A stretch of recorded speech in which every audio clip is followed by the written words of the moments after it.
السلام عليكم ورحمة الله وبركاته. أهلا بيكم مع أم عبد الله أتوم، أم عبد الله في البيت.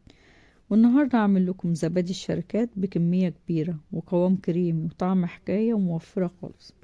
وإذا عجبكم الفيديو ما تنسوش الاشتراك في القناة وتفعيل جرس الإشعارات ولايك وشير مع غيركم عشان الكل يستفيد. ندخل على المقادير على طول.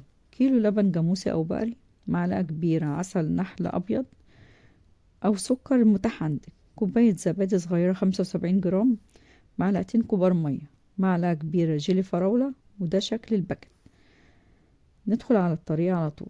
أول حاجة نجيب حلة ونحط فيها معلقتين كبار مية علشان اللبن مش يشيط في الحلة، عشان لسه مخرجة من التلاجة، والخطوة دي مهمة جدا وممكن استغنى عنها لو لسه جايبة اللبن طازة ومش محطوط في التلاجة.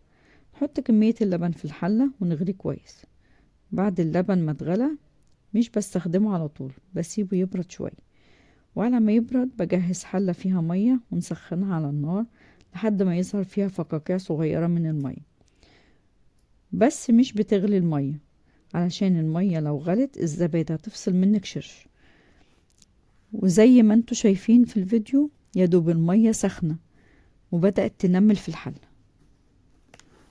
بعد اللبن ما بردته شوية نعمله اختبار بسيط خالص.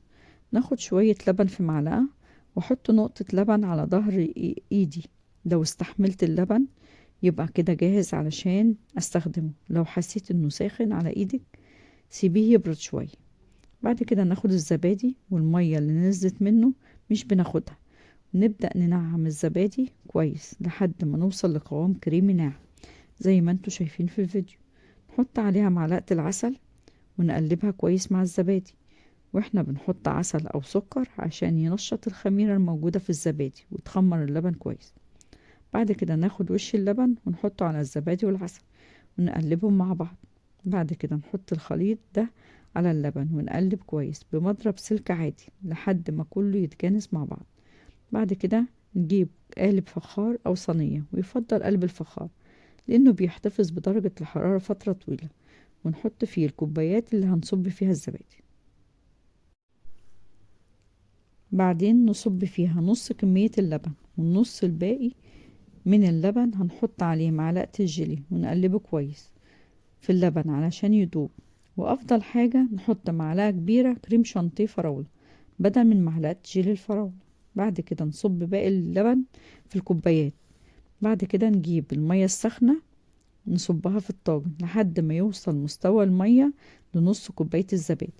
بعد كده نغطيها بستريتش أو كيس عادي، ونغطيها بدفاية نحطها في مكان بعيد عن ايدك علشان مش تتحرك طول فترة التخمير.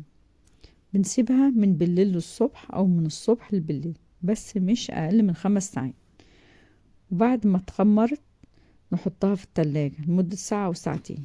وده شكلها بعد ما خلصت، جاهزة للأكل بقوام متماسك وكريمي وطعم حكاية أحسن من بره كمان وبكميات كبيرة. وبكده نكون خلصنا فيديو النهاردة، واشوفكم في فيديو جديد ان شاء الله.